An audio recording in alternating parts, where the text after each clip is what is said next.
الشيطان الرجيم بسم الله الرحمن الرحيم الحمد لله الذي أبدع الأخلاق والأرضين والصلاة والسلام على من كان نبيا وآدم بين الماء والطين وعلى آله الطاهرين وأصحابه أجمعين وعلى أزواجه الطاهرات المطهرات أمهات المؤمنين إلى يوم الدين. أما بعد فأعوذ بالله من الشيطان الرجيم بسم الله الرحمن الرحيم.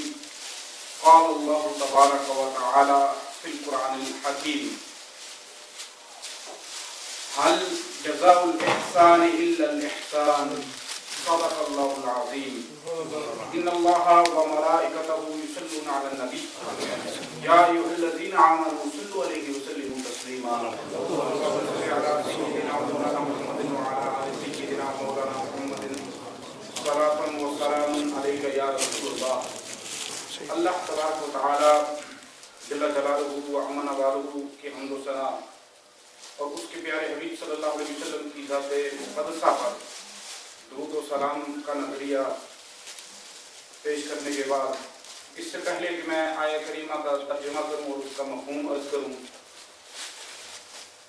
اہل سنت والجماعت کی جو شان ہے اور صحیح العقیدہ مسلمان کی جو شان ہے وہ یہ نہیں کہ جب حضور صلی اللہ علیہ وسلم کا نام لیا جائے اور وہ خاموش بیٹھے رہے یا وہ سستی کے ساتھ بڑی ہی سستی کے ساتھ درود و سلام پڑھے، بلکہ ایک صحیح العقیدہ مسلمان وہ ہے کہ جب بھی حضور صلی اللہ علیہ وسلم کا نام لیا جائے تو نہایت ہی عقیدت کے ساتھ وہ درود و سلام پڑھے. حضور صلی اللہ علیہ وسلم نے فرمایا کہ کیا میں تمہیں بتاؤں کہ سب سے بڑا بخیل کون ہے؟ سب سے بڑا بخیل کون ہے؟ صحابہ اکرام نے عرض کیا یا رسول اللہ فرمائیے. تو حضور صلی اللہ علیہ وسلم نے فرمایا کہ سب سے بڑا بخیل وہ انسان ہے کہ جس کے سامنے میرا نام لیا جائے اور مجھ پہ درود و سلام نہ پڑے. سنیوں کی جو شان ہے اور صحیح العقیدہ انسان کا جو مقام ہے وہ یہ نہیں کہ خوشی کے ساتھ درود و سلام کرے. تمام حضرات ایک بار بلند آواز کے ساتھ درود و سلام کریں.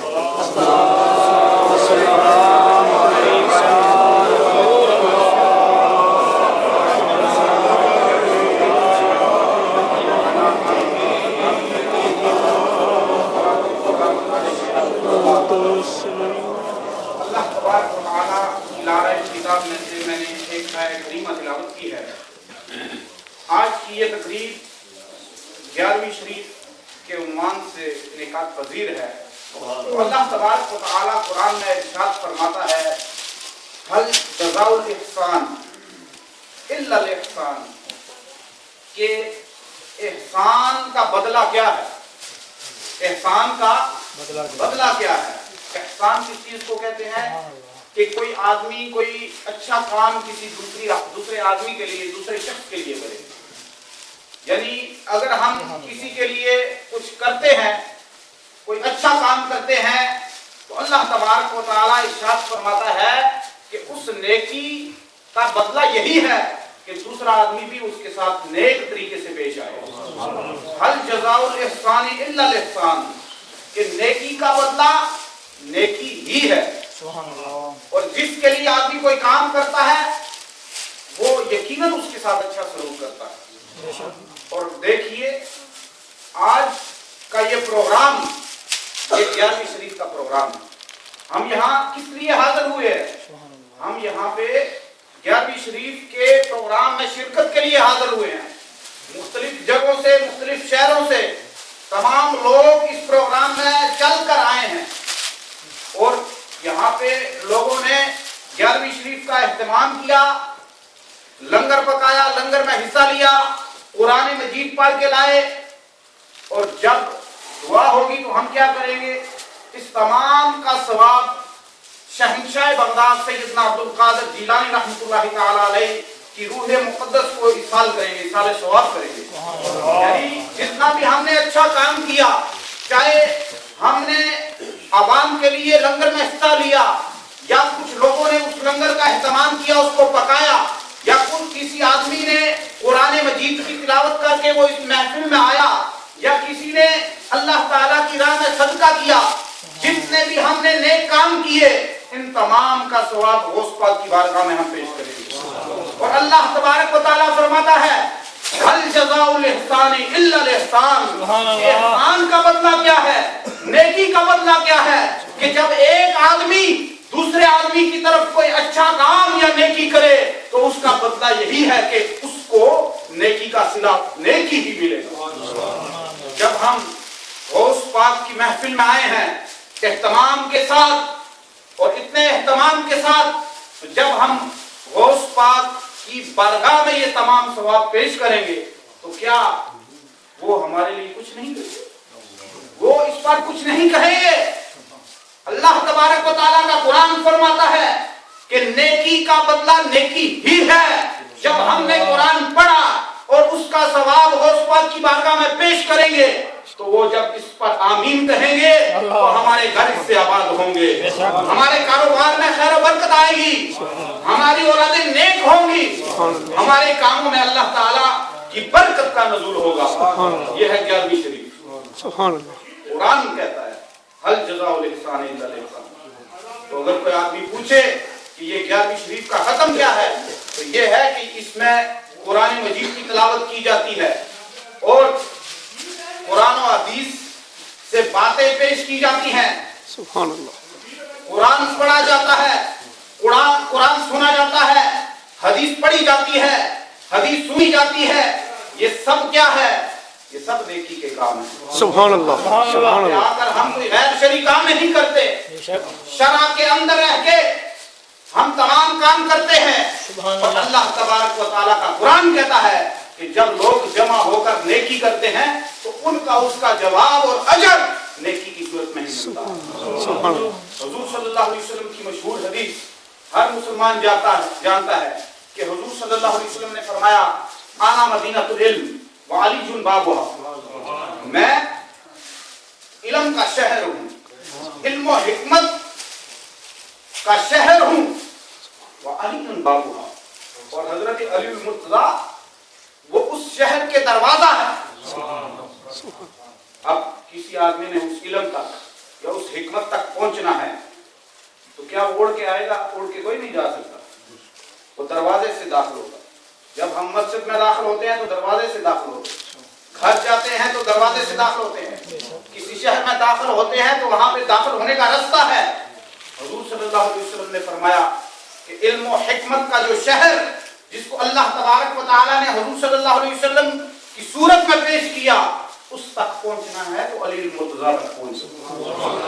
اور حضرت علی المرتضیٰ ان کے فضائل اس قدر ہیں کہ کسی بھی صحابی کے فضائل اس قدر بیان نہیں ہوئے جتنے حضرت علی المرتضیٰ کے بیان کی۔ اس کی وجہ یہ ہے کہ حضرت علی المرتضیٰ کی مخالفت کی گئی، لوگوں نے حضرت علی المرتضیٰ کی شدید مخالفت کی، تو جس صحابی کو جو حضرت علی المرتضیٰ کے بارے میں معلوم تھا بیان کر دیا، تو وہ کتابوں میں نقل ہو گیا اور وہ مجموعہ ہمارے سامنے آج موجود ہے۔ تو حضرت علی المرتضیٰ وہ اس شہر کے دروازہ ہیں۔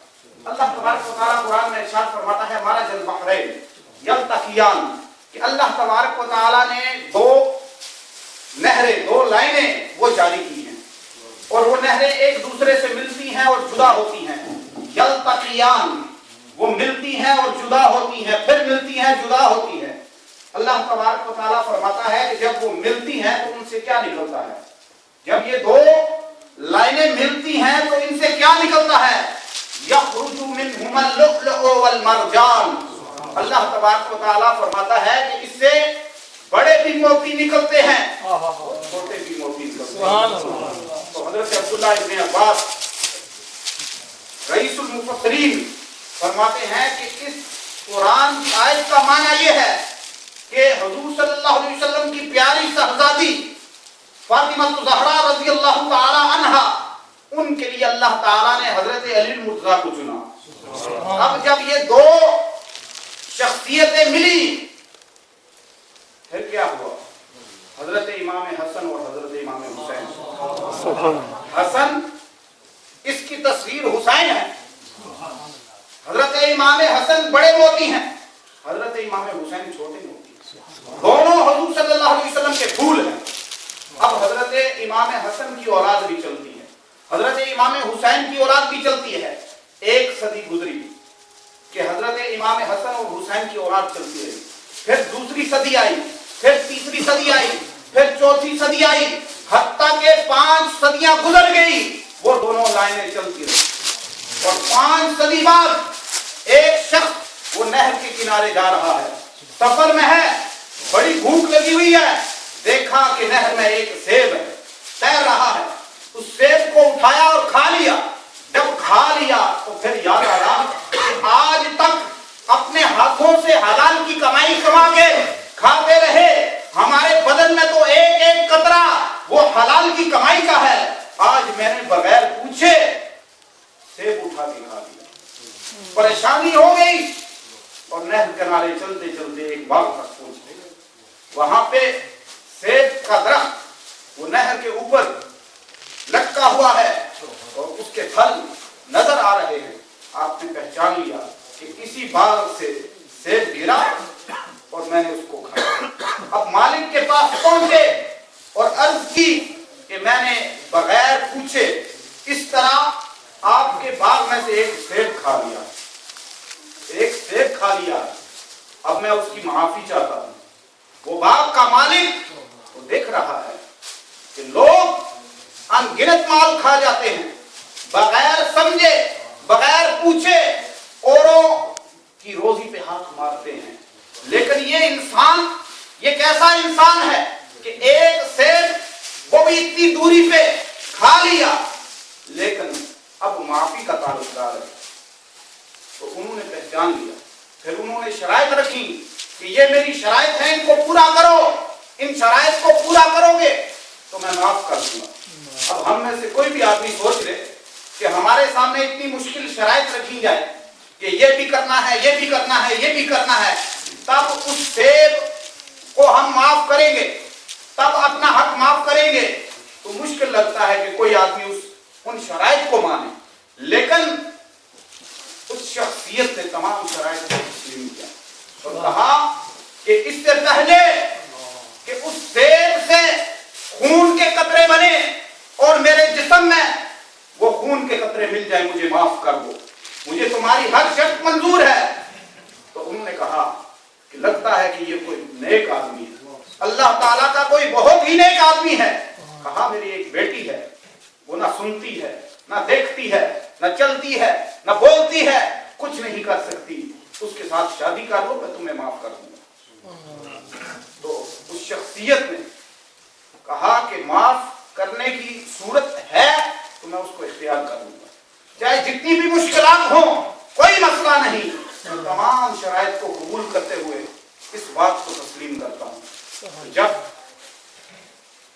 دیکھا تو پوچھنے لگے کہ جو تم نے کہا کہ یہ نہ بول سکتی ہیں، نہ چل سکتی ہیں، نہ سن سکتی ہیں، کچھ نہیں، یہ تو بالکل صحیح سلامت ہے۔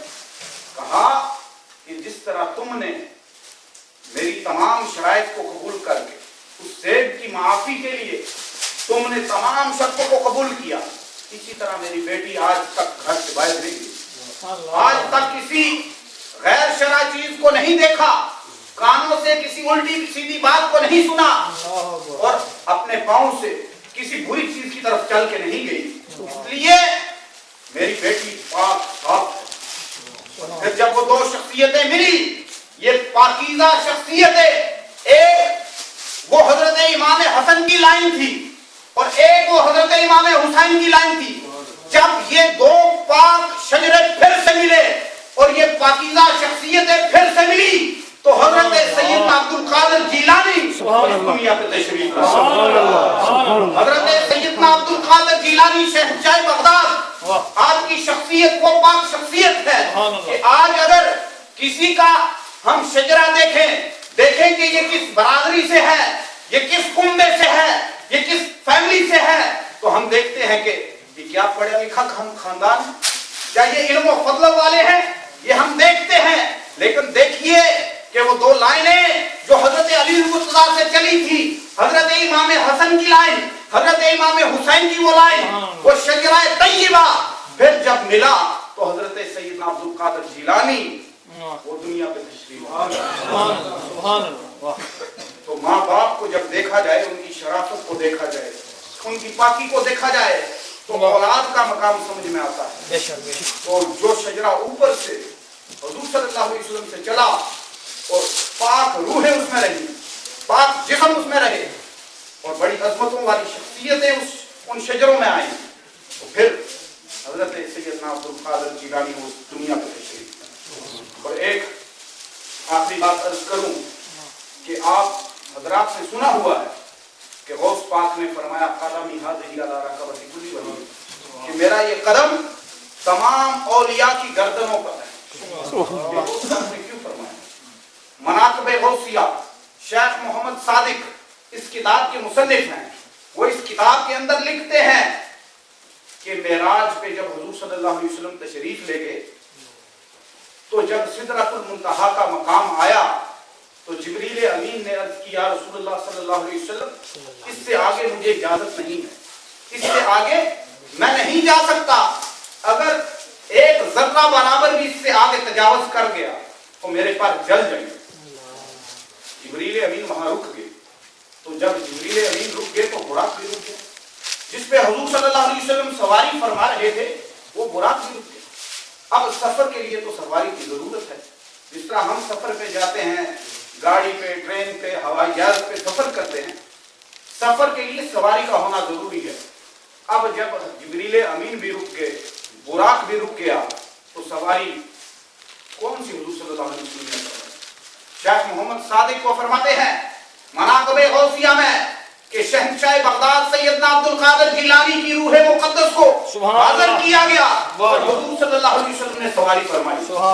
جب حضور صلی اللہ علیہ وسلم سوار ہوئے، فرمایا قدمی علی رکبتک، اے عبد القادر میرے بیٹے، میرا یہ قدم تیری گردن پہ ہے، اور قدم نبوت کی یہ برکت ہے، اس کی یہ عظمت ہے اور اس کی یہ شان ہے کہ اب تیری گردن پہ میں نے رکھ دیا۔ اس کی برکت یہ ہے کہ قدم علی رکبت اولیاء امتی، میری اس قدم کی برکت یہ ہے کہ اب تیرا قدم ہوگا اور میری امت کے تمام اولیاء کی گردنیں ہوں گی۔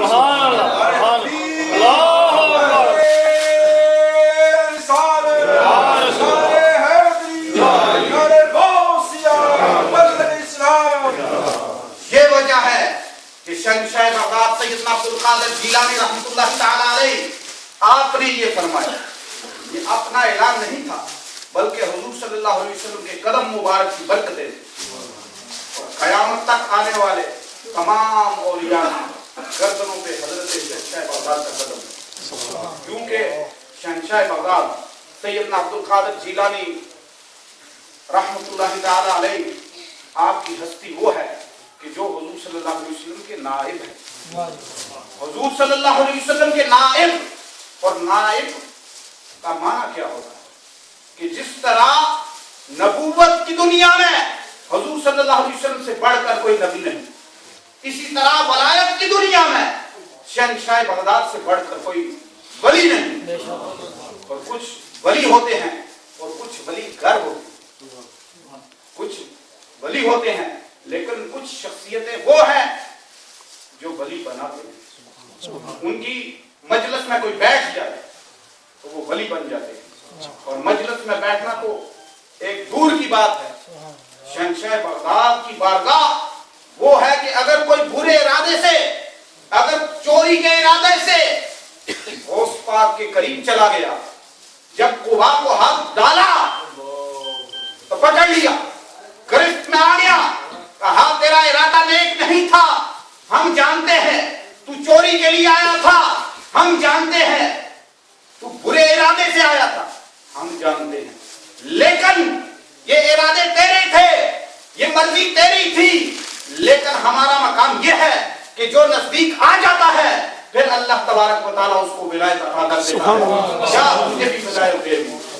جب چور آ کر چور نہ رہے بلکہ ولی بن جائے اور ولایت کے مقام پہ فائدہ ہو جائے، تو وہ لوگ جو نیک ارادے سے ان کی مجلس میں بیٹھیں گے، ان کی یاد میں بیٹھیں گے، یقیناً ہماری حاضری ان کی بارگاہ میں قبول و منظور ہوگی، اور ہماری زندگی کے تمام مشاکل اور تمام مصیبتیں وہ یقیناً آسان ہو جائیں گی جب ہم نیک لوگوں کی مجلس میں بیٹھیں گے اور نیک لوگوں کی یاد میں بیٹھیں گے.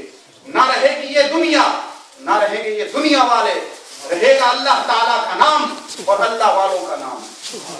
اور اللہ اور اس کے جو برگزیدہ بندے ہیں ان کی مجالس میں بیٹھنا، ان کے ذکر میں بیٹھنا یقیناً ہمارے لیے ذریعہ نجات ہے. اللہ تبارک و تعالیٰ ہماری حاضری کو اپنی بارگاہ میں قبول و منظور فرمائے. وما علینا الا البلاغ. أعوذ بالله من الشيطان الرجيم. بسم الله الرحمن الرحيم. قل يا أيها الكافرون لا أعبد ما تعبدون ولا أنتم عابدون ما أعبد ولا أنا عابد ما عبدتم ولا أنتم عابدون ما أعبد لكم دينكم ولي دين. بسم الله الرحمن الرحيم. قل هو الله أحد الله الصمد لم يلد ولم يولد ولم يكن له كفوا أحد. بسم الله الرحمن الرحيم. قل هو الله أحد الله الصمد لم يلد ولم يولد ولم يكن له كفوا أحد. بسم الله الرحمن